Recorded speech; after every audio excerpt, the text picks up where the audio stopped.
Il pleut, place de la République. Le genre de détail qui ne décourage pas Alexandre. Il y a 10 jours, il a créé Radio Debout avec 2 comparses.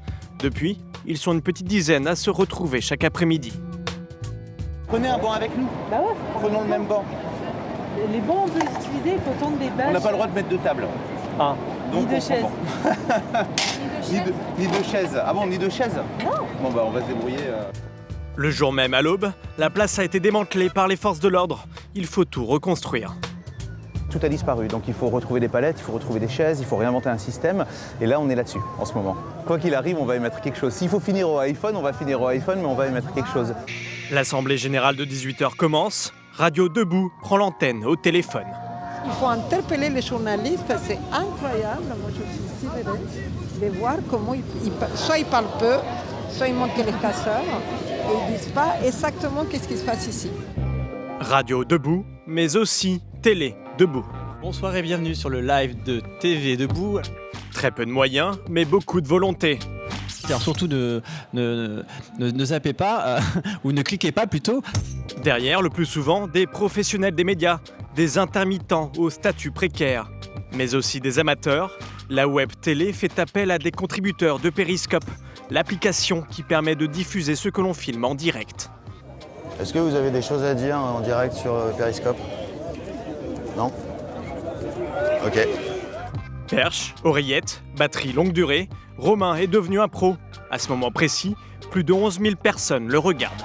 Là, on mutualise nos yeux. C'est un des outils qui permet en effet au peuple de pouvoir reprendre du contrôle à la fois sur l'information et le fait de pouvoir partager un angle de vue sans orientation, puisqu'il n'y a pas de montage, c'est du pur direct.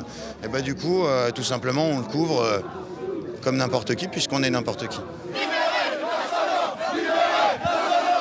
Pour faire le relais avec les médias, une commission a été créée. Et la sono, elle est à qui? Elle est à nous! Sophie en fait partie. La police et gendarmes nous empêchent d'apporter notre matériel. Virée par des 8, cette intermittente du spectacle a participé à la lutte contre la réforme du travail depuis le début. On vaut tous mieux que ça. Résultat, elle est souvent sollicitée. Une médiatisation qui fait jaser dans un mouvement où le leadership est proscrit. Je sais que je suis identifiée moi au niveau des intermittents parce que j'ai eu une médiatisation.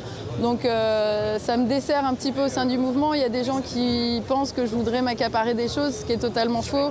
Moi je suis là pour être sur le terrain, pour apporter de la visibilité comme je le peux. Mais c'est vrai qu'il y a quelques personnes qui le prennent un peu mal.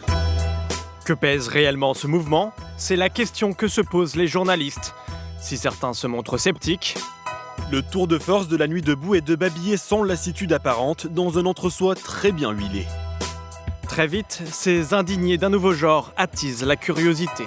Qui sont ces jeunes ou ces moins jeunes qui se retrouvent chaque soir au cœur des grandes villes? Que veulent-ils vraiment? Comment sont-ils organisés? En une semaine, les 20 heures leur ont consacré 14 reportages. Il y a un surtraitement médiatique. Il y a quand même un phénomène étonnant de se dire qu'il y a un mouvement qui a un traitement médiatique très puissant et que ça n'attire pas plus de monde. C'est un mouvement qui était attendu. On se disait, mais un jour ou l'autre, il va bien y avoir un phénomène comme les indignés en France. Donc à force de l'attendre, dès qu'il y a quelque chose qui arrive, on se dit, il ne faut surtout pas le louper. La nuit est tombée, place de la République, et ce soir-là, ce sont les chaînes d'infos qui sont les plus présentes.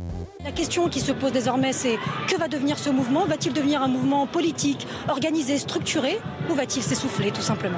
Il y a une énorme défiance envers les médias. Ils considèrent que les médias déforment l'information, que les médias ne parlent pas du fond. Hier, pendant plus d'1 heure, on a été interrompu, il y avait des insultes pendant les directs, on ne pouvait pas travailler. Du côté de Radio Debout, on s'est abrité sous une bâche. Ça va couper là. On a retrouvé le générateur, mais on a perdu le courant. Bon, j'allume l'antenne d'urgence. Non, il n'y a plus personne à l'électricité. C'est bon. Et ben voilà, c'est reparti, c'est à nouveau l'antenne d'urgence. On a été coupé parce que le générateur, le groupe électrogène a été coupé. La radio est hébergée sur des sites comme Mediapart et relayée sur les ondes par Radio Campus. Selon leurs chiffres, 30 à 50 000 auditeurs l'écoutent chaque soir. On est encore loin des grandes stations, mais ça progresse de nuit en nuit. C'est important qu'on ait notre propre média parce qu'on peut diffuser plus largement les différentes formes de pensée qu'on a ici. Le problème qu'on a avec les médias traditionnels, c'est que généralement, ils vont chercher quelqu'un qui vient expliquer une idée, qui vient expliquer une ou deux choses comme ça. Et nous, on essaye de refléter une diversité. C'est-à-dire qu'on n'a pas d'a priori politique, on laisse parler les gens. Nuit debout ne cherche toujours pas de leader, mais avec sa radio, elle a trouvé sa voix.